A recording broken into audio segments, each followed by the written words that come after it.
স্বপ্নের মতো হোমকামিং হয়ে গেল বার্সেলোনার। অ্যাথলেটিক ক্লাবকে 4-0 গোলে হারাই দিয়ে তারা তাদের প্রত্যাবর্তনের ম্যাচটাকে কিন্তু একদম ইতিহাসের পাতায় কিন্তু লিখে রাখলো।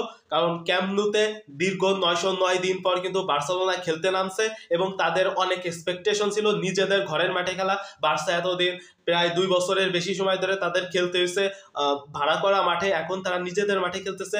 সমর্থকদেরও আলাদা একটা এক্সপেকটেশন ছিল এবং সেটা কিন্তু ফুলফিল করা অলরেডি কিন্তু শুরু করে দিচ্ছে বার্সেলোনা। প্রথম ম্যাচে তারা তাদের একটা যে প্রতিফলন, তাদের যে নিজেদের মাঠে খেলার যে আত্মবিশ্বাস, সেটা কিন্তু তারা দেখাই দিছে। শুরু থেকেই কিন্তু বার্সেলোনা অ্যাটাকিং খেলতে থাকে এবং 5 মিনিটের মাথায় লেভানডোভস্কির গোলে বার্সা আগায় যায়। লেভানডোভস্কি লাস্ট ম্যাচেও হ্যাটট্রিক করছে এবং এই ম্যাচে কিন্তু বার্সাকে লিড এনে দিছে সেই লেভানডোভস্কি। এরপর অ্যাথলেটিক ক্লাব তারা প্রচুর পরিমাণে হাই ব্যাকলাইনে খেলছে এবং বার্সার মিডফিল্ডে আজকে যে আপনার মার্ক কাসাদো, পেদ্রি এবং ফ্রেঙ্কি ডিয়ং এর যে অভাবটা ছিল, তারা সেটা ভালোভাবে কাজে লাগানোর চেষ্টা করছে।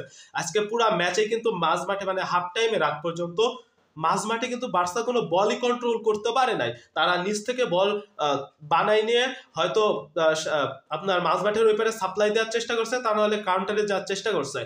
হাফ টাইমের আগে কিন্তু অ্যাথলেটিক ক্লাব বার্সাকে খুব ভালোভাবে ভুগাইছে কিন্তু এই জায়গাটা, এবং অনেকগুলো অ্যাটাক করছে। এইখানে জোয়ান গার্সিয়া তার প্রত্যাবর্তনের ম্যাচটাকে সে ক্লিন শিট দিয়ে কিন্তু সে রাঙিয়ে রাখলো এবং এই ম্যাচে কিন্তু সে দারুণ 2টা সেভ দিছে, 2-3টা ভালো সেভ দিছে। আর অ্যাথলেটিক ক্লাবের গোলকিপারও ভালো সেভ দিছে। ফেরান টরেস অনেক সুযোগ পাইছে কিন্তু সে গোল করতে পারে নাই। ফেরান টরেস অনেক সুযোগ পায় কিন্তু এমন সুযোগ আপনি বারবার পাবেন না। অ্যাথলেটিক ক্লাব আজকে হাই ব্যাকলাইন খেলছে, তাদের এই হাই ব্যাকলাইনের কারণে আপনি স্পেস পাইছেন, আপনাকে বল দিতে পারছে।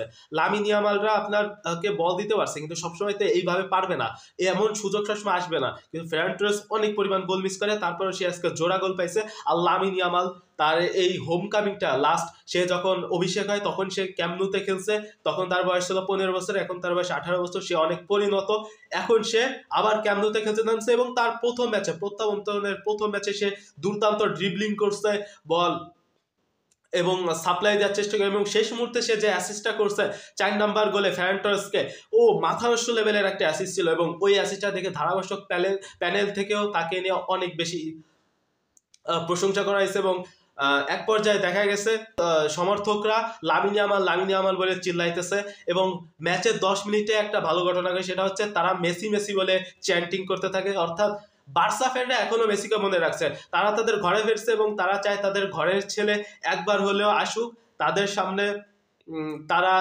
তাদের সামনে এসে দাঁড়ায়। এইটা হচ্ছে বার্সা ফ্যানদের চাওয়া এই মুহূর্তে। এছাড়া বার্সেলোনা এই ম্যাচে শেষ পর্যন্ত ফার্মিন লোপেজ একটা গোল করছে এবং 4-0 গোলে জিতে গেছে। এখন বার্সার জন্য নিজেদের ঘরের মাঠে খেলাটা হয়তো সামনে আরো ইনশাল্লাহ ইজি হবে। আর বার্সা ইনশাল্লাহ তাদের যে সামনে যে ট্যাকটিক্স আছে এইটাকে আরো ভালোভাবে কাজে লাগায়, তাদের হোম গ্রাউন্ডে সেই ক্রাউডটাকে কাজে লাগায়, ইনশাল্লাহ ভালো কিছু করতে পারবে। এইটাই আশা, এইটাই বার্সা ফ্যানদের জন্য এখন এই মুহূর্তে আশা।